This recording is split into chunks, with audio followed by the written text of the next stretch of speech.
முட்டை பொடி மாசு நல்லா காரசாரமாக எப்படி பண்ணலாம் அப்படிங்கிறத நம்ம பார்க்க போகிறோம். ரொம்ப டேஸ்ட்டாக இருக்கும். இதுக்கு ஒரு 4 முட்டை தண்ணியில் ஃபஸ்ட்டு அது மூழ்குதா இல்லையான்னு செக் பண்ணிக்கலாம். மூழ்கலை அப்படின்னா அதை தூக்கி போட்டுடணும். கருவேப்பிலை, வெங்காயம், மிளகுத்தூள், பச்சை மிளகாய் இதெல்லாம் எடுத்து வச்சுக்கலாம். ஒரு பாத்திரத்தில் எண்ணெய் ஒரு டேபிள் ஸ்பூன் அளவுக்கு நல்லா ஆட் பண்ணி அதை காய வச்சுருவோம்.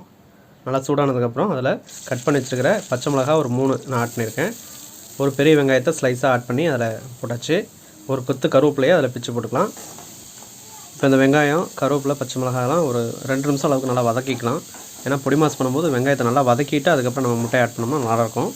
ஸோ 2 நிமிஷம் கரெக்டாக வதக்கினா போதும். ஒரு கண்ணாடி பதம் வர அளவுக்கு இந்தமாரி இப்போ ஓரளவுக்கு நம்ம நல்லா வதக்கியாச்சு. நம்ம முட்டையை உடச்சி ஊற்றிக்கலாம் ஒவ்வொன்றா. ஸோ நம்ம ஸ்டார்டிங்கில் எடுத்து வச்சுருந்து 4 முட்டை. ஸோ 4 முட்டையை நம்ம உடச்சி ஊற்றிடுறோம். உடச்சி ஊற்றிட்டு அப்படியே நீங்கள் அடுப்பை மீடியம் ஃப்ளேமில் வச்சுட்டு கிண்டிக்கிட்டே இருக்கணும். நல்லா இதை மிக்ஸ் பண்ணி விட்டு, ஏன்னா முட்டை உடச்சி ஊற்றுனதுக்கப்புறம் கிண்டலை அப்படின்னா அடி பிடிச்சிக்கும். ஸோ அதனால் கரண்டியை வச்சு நல்லா ஃபாஸ்ட்டாக கிண்டிக்கிட்டே இருந்தீங்க அப்படின்னா அப்படியே திரியாக வர ஆரம்பிக்கும். ஃபஸ்ட்டு வந்து லிக்விடாக தான் இருக்கும். அப்புறம் கொஞ்சம் அப்படியே கெட்டியாகி அப்படியே நீங்கள் கிண்ட அப்படியே திரியாக வந்துடும். பாருங்கள் இந்தமாரி குழந்தைங்களுக்குலாம் நீங்கள் செஞ்சு கொடுக்கணும் அப்படின்னா இதோட அப்படியே நீங்கள் கொடுத்துருவோம். உப்பு மட்டும் ஆட் பண்ணிவிட்டு நல்லா பெரியவங்க காரசாரமாக சாப்பிட்ணுன்னா இதை மிளகுத்தூள், அதுக்கப்புறம் ஒரு அரை டீஸ்பூன்லேருந்து 1 டீஸ்பூன் அளவுக்கு மிளகாய் தூள், அப்புறம் கரம் மசாலா ஒரு அரை டீஸ்பூன் அளவுக்கு நம்ம ஆட் பண்ணி கொடுத்தோம் அப்படின்னா நல்லா காரசாரமாக இருக்கும். ஸோ இதெல்லாம் ஆட் பண்ணிட்டு நல்லா மிக்ஸ் பண்ணி விட்டுருங்க.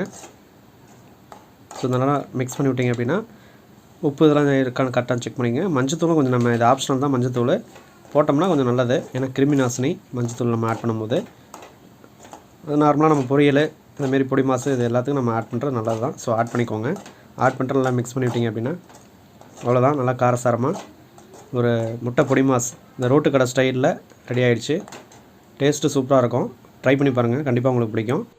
இந்த காரசாரமான பொடி மாசு சூடான சாதம் அதில் கொஞ்சம் ரசம் ஊற்றி சைட் டிஷ்ஷாக வச்சு சாப்பிட்டோம் அப்படின்னா சூப்பராக இருக்கும். அதேமாரி நீங்கள் கர்ட் ரைஸு வேறு வெரைட்டி ரைஸ்க்கும் நீங்கள் வச்சு சாப்பிட்லாம், நல்லாயிருக்கும்.